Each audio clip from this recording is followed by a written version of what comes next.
Okay. Hello, everyone. My name's Adam Stalker. I'm a research associate at the Transportation Sustainability Research Center that's housed at UC Berkeley. And today I'm going to be talking a bit about summarizing the contents of the Roundtable paper that myself and Professor Susan Shaheen, also of TSRC UC Berkeley, put together titled Shared Automated Vehicles, Review of Business Models. So a quick overview of what I'll be talking about today. I'm going to give a brief introduction, followed by a review of current shared mobility business models, because I think to really understand where shared automated vehicle business models, or what I'll call SAV business models, might head, I think it's important to understand kind of where we are presently with shared mobility models. Then I'm going to talk a little bit about some developments in the shared and automated vehicle space currently, then kind of dive into the framework that we've developed of potential SAV business and service models, and talk about possible impacts, and wrap it up with a conclusion. So brief introduction, there's over 30 major companies around the world that are developing AV technology right now. Many are testing too. I won't talk too deep into this because many of you probably could speak to it in a fuller extent. But just to give you an example, I believe now 19 are registered in California alone to test on public roads, registered with the California DMV. So at this point, automated vehicles, it's not really an if, but a when and a how. And so I'm going to cover a little bit of that how today in terms of the sharing models. So with car sharing really emerging kind of in the last decade or so, and especially with ride sourcing services or transportation network companies, which is the name that we give to services like Uber and Lyft, we've really seen a proliferation of shared mobility services in the last few years. And with that, you know, some of these same companies are starting to develop their own automated technology. Automakers are as well, obviously. You know, SAVs are beginning to gain widespread attention as a possibility, I think not only among experts, but as well, you know, among the general community, which I think is pretty important. So the question is, what SAV business models might emerge, and that's kind of what I'm going to explore today, at least a possible framework of that. So first, I'm going to review some existing shared mobility business models. So the way that we define and kind of group different service models at TSRC is under three different business models. So there's B2C models, business to consumer models, there's P2P models, peer-to-peer service models, and then there's for-hire service models. So I'm going to go over, there's lots of different service models under each of those business models, or modes, you could say. I'm just going to go over a few that I think relate directly to potential SAV models today. So like I said, we have business to consumer models. This is where vendors typically own or lease and maintain a fleet of vehicles and allow users to access these vehicles on an as-needed basis. So one example of this is B2C car sharing. Like I said, this comes in different flavors. There's round-trip car sharing. These are service operators like Zipcar in North America that require you can access a vehicle on an as-needed basis, owned by a fleet owner. You do your trip, you come back to the same place, that's round trip. There's also one-way car sharing.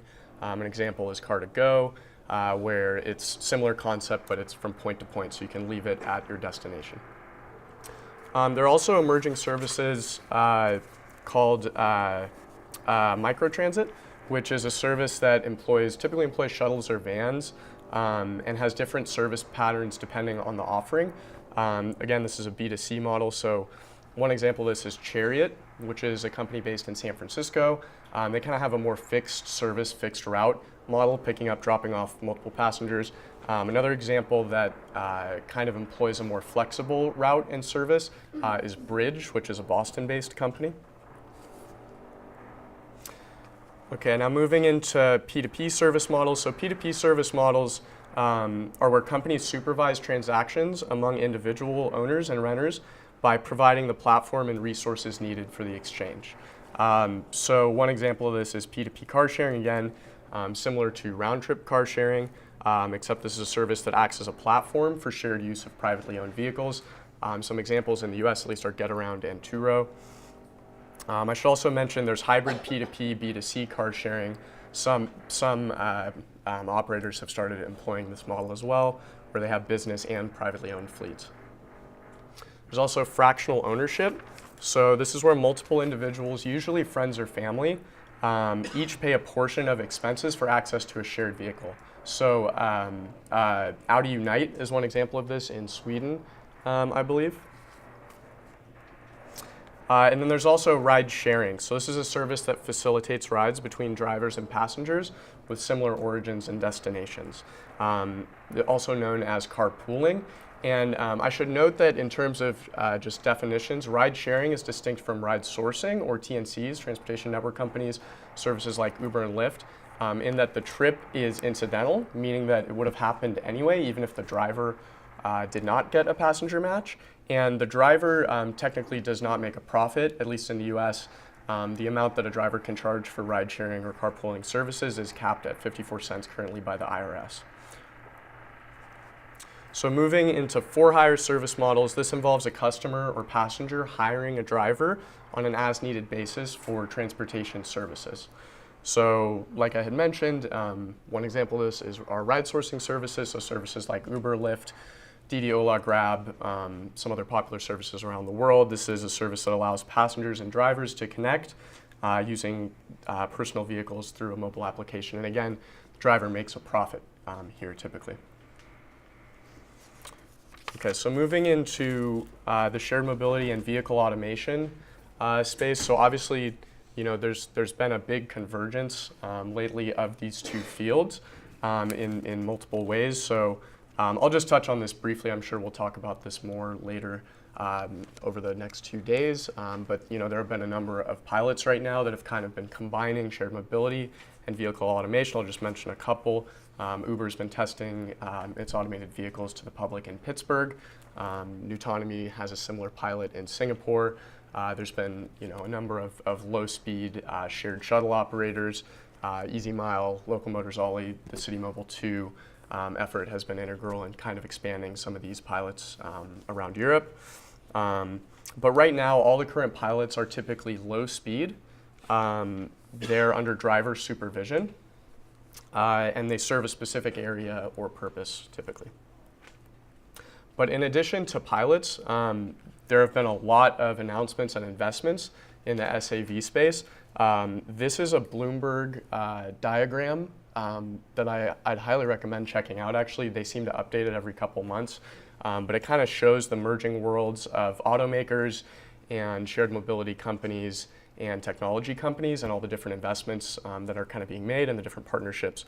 So you can see there's a lot, and I think the diagram has probably gotten bigger even. This is an older version, but I'll just mention a few. There's been the Tesla network announcement, which a few months ago with the announcement of Tesla's advanced autopilot features, they also made mention of a potential Tesla network in the future that would allow Tesla owners to place their vehicles on a P2P shared AV fleet to make money for them while they're not using it, or maybe open seats in their vehicle when they are. GM invested money into Lyft and has had a partnership there and has been developing automated technologies by acquiring cruise automation. Uber, like I said, is testing its AVs, also acquired Otto, an automated trucking company who's been doing their own testing. And Ford acquired Bay Area Bike Share recently, and also Chariot, which is a San Francisco-based microtransit company. So those are just a few, but there's been a lot of developments in this space, which is kind of pointing to where things could be heading, I think. So moving into kind of the framework, the conceptual framework that we developed as part of this roundtable paper. So I'm going to be talking about potential SAV business models, and I'm going to ask you for the rest of this section to put your futurist glasses on here. I know we'll be talking about partial automation and things like that a lot too, but I think before the proliferation of these SAV business models happens, you'll kind of have to be assuming you have vehicles with these assumptions. So level 4 or higher AVs, where the operational design domain is most public roads in a given city or metro area, or at least enough to be useful to a good amount of the population, and that they can legally operate unmanned as well. So imagine that for now. So with these highly automated vehicles, you start thinking about some of the shared mobility business models, we see that the for-hire business model begins to really blur into the B2C and the P2P business models. And the reason for this is that you're no longer hiring someone. So you're no longer hiring a human for these transportation services. So now what really becomes important in kind of grouping the SAV business models is who owns that vehicle, right? Is it a business or is it an individual, right? So that's kind of how these definitions blur. I also want to mention that current modal definitions like car sharing and ride sourcing also begin to blur with high automation in that you no longer have to go access a car sharing vehicle. Currently, if you're going to go use a car sharing vehicle, you have to go walk to it. With highly automated vehicles, one could assume that that vehicle could actually just drive up to you and pick you up and drive you around, which actually that type of service looks very similar to current ride sourcing or TNC services like Uber and Lyft. So these mode lines begin to blur as well. And it's important to note that all of these SAV business models I'm about to go over are sharing of vehicles or car sharing. I hesitate to call it car sharing just to not confuse definitions, but any of these models are shared. So it's sharing in some way.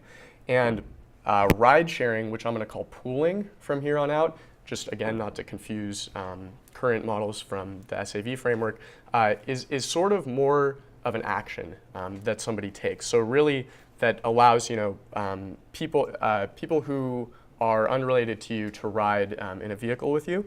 So this could really be an option of any of these business models or services that I go over. Similar to the way that Uber Pool and Lyft Line are just options within Uber or Lyft services today. Okay, so moving into the potential SAV business models, really SAV business models vary, at least the way we define in the framework, along two main aspects. There's vehicle ownership. So who owns the vehicle? Is it a business, or it could be a entity? It could be a government-owned vehicle as well. We use the term here B2C just because it's a more recognizable term, but keep in mind that these could be public entities as well. Is it individuals, or is this a privately owned fleet, or is it some sort of hybrid? Is it a hybrid B2C, P2P? And then the second main aspect is who is the network operator? So, and what I mean by that is who controls fleet level decisions. So this may include any of the following things: routing, booking, payment, operational area, fee structure, conflict mitigation, maintenance. You kind of get the idea, the operations. And the main distinction is whether the same entity owns and operates or not. And I should also note that even under single business models, there could be multiple owners, multiple operators that exist under one business model. Again, they could be public, private. This is kind of just one framework to look at it. So when we combine these two main aspects, we kind of define 6 different potential SAV business models here that are shown in this table, and I'll go over each one of them on their own. So we have B2C with the same entity owning and operating, or with different entities owning and operating. We have P2P with a third-party entity operating, or with decentralized operations. And we have hybrid B2C, P2P, with the same entity that owns some vehicles operating or entirely third-party operating. So what I'm going to do is I'm going to just kind of go over each of these 6 one by one, define them briefly, and also kind of make a comparison with current shared mobility, with a current shared mobility business model, because I find, at least for me, that's sort of the easiest way to kind of visualize how these services might look.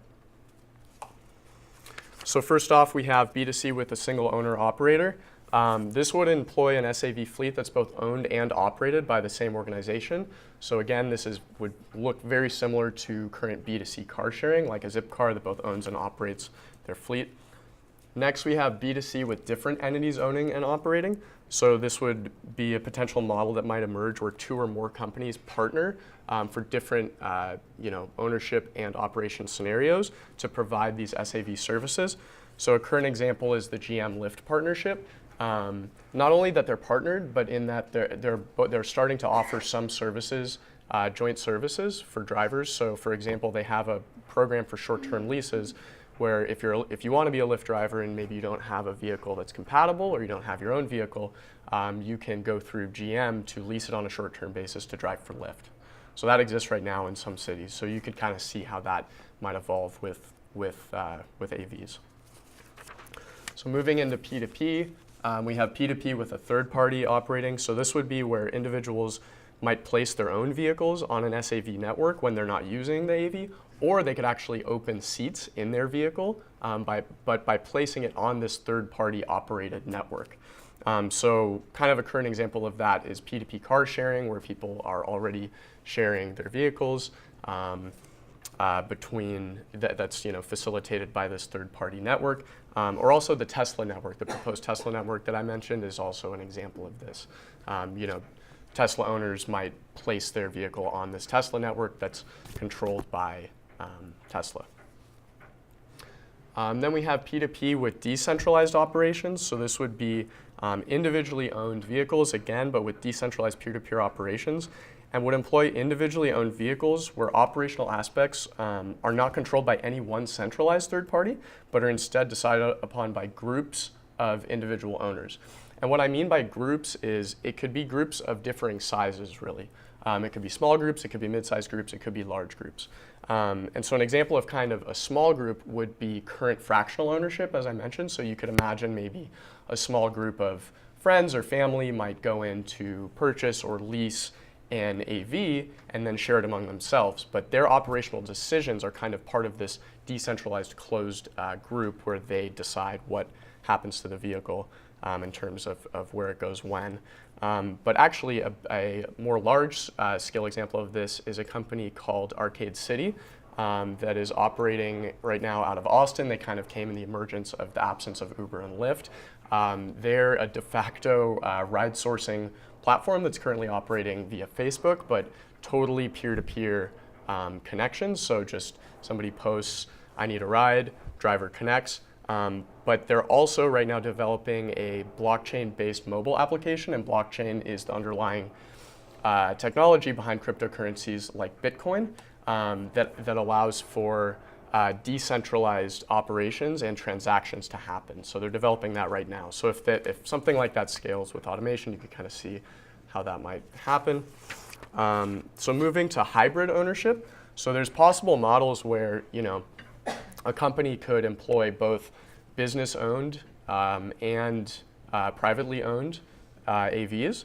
So this model, hybrid ownership with same entity that owns some vehicles operating, would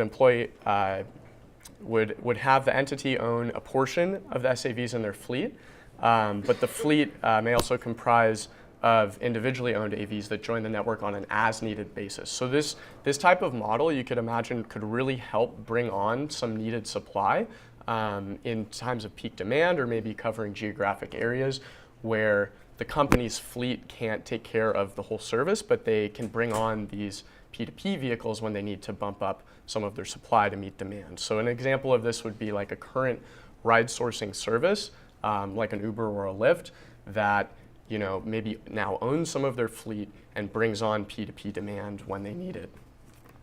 And then the last model is hybrid ownership with third-party operator. So this would entail a third party that doesn't own any SAVs themselves, but that brings online both individually owned and entity-owned AVs on a shared network of vehicles that they operate. And so a current example, actually recent example, non-AV example of this is GetAround, the P2P car share operator in the Bay Area, recently partnered with City Car Share, which is the oldest nonprofit car sharing operator in the Bay Area, to have access to some of City Car Share's owned fleet. So GetAround, as an operator, does not own any of their vehicles. They're originally a P2P car sharing operator. Now they have access also to the entity of City Car Share's vehicles. So it's kind of an example of that. So now I want to cover service models kind of briefly. We go into this a little bit deeper in the paper, but for sake of time, we'll just mention this briefly. What I mean by service models here in terms of a definition is what are the temporal and spatial attributes of the service, so how on demand or point to point it is, or how fixed route or not it is. Are these short-term or long-term rentals, and whether there's a pooling option, again, or not. And the main point here with the service models that I want to make is that the type of service that's available will be partially dictated by the business model employed via the vehicle types available.